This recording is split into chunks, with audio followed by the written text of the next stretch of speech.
CyberOwl, in collaboration with the maritime law firm HFW and the innovation agency Thetis, has identified significant cyber risks that the maritime industry is facing. The report, titled The Great Disconnect, took in more than 200 views of industry professionals, including shoreside personnel, vessel crew members, and industry supply professionals at all levels. A copy of the report can be found at our website at cyberowl.io.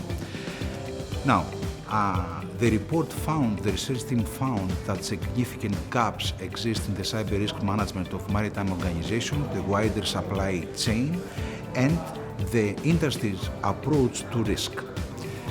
Discovering malware or cyber attacks on shipping systems is not longer a rarity.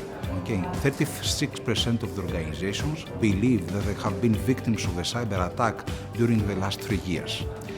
A key finding of the report is that 3% of those attacks resulted to pay some ransom, with the cost averaged to be around $3.1 million. By contrast, an average fleet operator has invested around $100,000 for cyber risk management. Just to put some context around it, for any dollar that a cyber criminal is gaining through ransom, the fleet operator is paying 3 cents for cyber risk management, compared to 525 approximately US dollars that they are paying for protection against physical and counter-piracy measures. We are in front of two main challenges right now. One is internal and one is external. The internal one relates to resourcing. As we said, there is an increase in the cyber attacks. The cyber criminals have identified that the sector is quite a lucrative one to make some gain, thus the increase in the cyber attacks that we're experiencing. Now, the shipping operators, the shipping companies, are not set up to manage such rate of a change or the frequency of the cyber attacks. One fundamental reason for it is the fact that they still believe that cyber risk management is an IT problem. This is not longer true or sustainable. The shipping companies are requiring more and richer data to make the right decisions in terms of cost reduction, profit maximization, and achieving net zero. In order to do so, the IT teams are going to be quite busy. So we have to find an alternative way to empower other people outside the IT teams to help to step in and take some more responsibility around cybersecurity.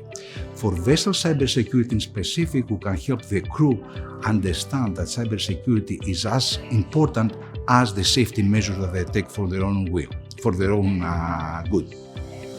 The second main challenge that we're identifying relates to supply chain risk. This is a direct consequence of the vessel modernization that were experienced throughout the years, and it was a main topic of your conference that happened here in Athens. The shipping operators are having quite a difficult time to understand or even identify the data flows that are coming in and out from a vessel because of the usage of certain applications like cloud-based ERPs, cloud-based optimization systems, performance monitoring systems, remote access, and others. The more the shipping operators are reliant to those systems and new solutions that they are deploying on the vessels, the more easier it's for the criminal to see that there is a unique opportunity for them to attack the supply chain instead of attacking a single owner.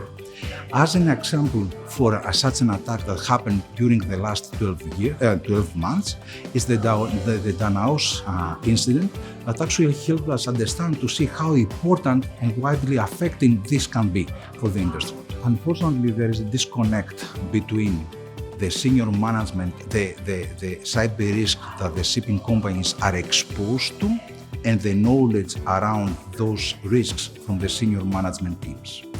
The research found that the more senior a person is within an organization, the less likely is to know about the cyber attack that has happened or it's happening in the organization. So it's quite important for us to emphasize the need of how critical it is to enable the senior stakeholders to understand the cyber risks around their organization and to make sure that they have a solid understanding of the controls that are in place on how to mitigate those risks. Now, fleet operators should make decisions on real data and evidence. This real data and evidence can be collected in a not